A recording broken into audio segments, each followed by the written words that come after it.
So I'm gonna make this video for a 2008 Mercedes C300 that came in, low brake fluid. This is a Northeast car. I already knew what the issue was gonna be. It was gonna be rust. I'll show you what I found. This is the line removed. I like to pull them out in one piece so that I have a good template to copy. But this is the portion that's gonna run across the rear subframe.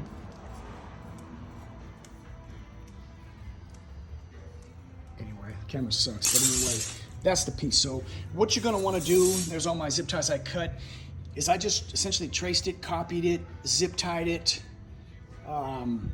cut it long. So show you what I use as far as parts go. This is probably the second, third one I've done, but I wanted to try to master this if there was such a thing. There's the genuine steel line. I bought this off of Amazon. This too came from Amazon. I wanted to try them all. This one I had the most trouble with because of the protective film that's on it.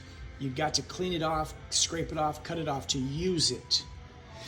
This is just a non-coated steel line that worked perfectly for me. Again, it's not protected, but it's gonna outlast the life of this car. This car's already, what, 14 years old, so it's already there. So it came with a bunch of fittings I did not use, but there's the copper nickel. Very soft, would have been very easy to work with. However, it just isn't gonna work for bubble flares. Maybe I did something wrong, I don't know.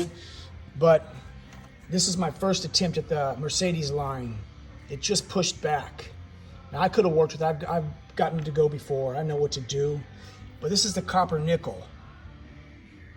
Tried one, tried two. Maybe I'm going too fast. I don't know. I think it's just too soft.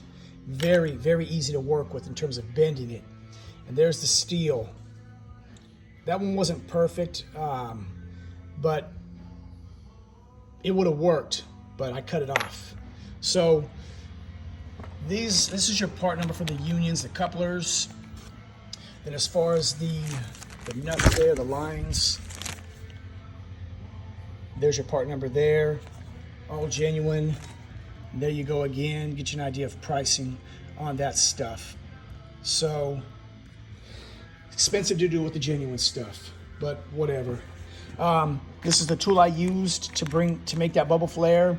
This is the deburring tool, small little tool. I used a cutting paste. I just dipped it in there, and I did not use this time. But this line is in, and it is not leaking. It's under pressure right now. I already bled it. And I'm gonna discharge this, and then I'm gonna pump the brake. But because it was low, what you're gonna want to do is you're gonna want to crack all these lines at this hydraulic unit. There was air in it. I'm glad I started there, but start there. Use your the proper wrench for that, the line wrench tool. Break them loose, let them bleed, and then go to each wheel and bleed them out. So I don't have any leaks. If I can give you a couple of tips, there's the line in place. I was a little bit long in this corner, and I had to compensate here as well. But what you can easily do is look at the bend that I put into that. That took out some of my length. Make sure you got clearance. They're not kissing. That there, yeah. You can take length out of it. Just put a little radius in it. It'd be fine. It ain't gonna hurt anything. Getting up under the car, I brought my union together right there. So again, we're good.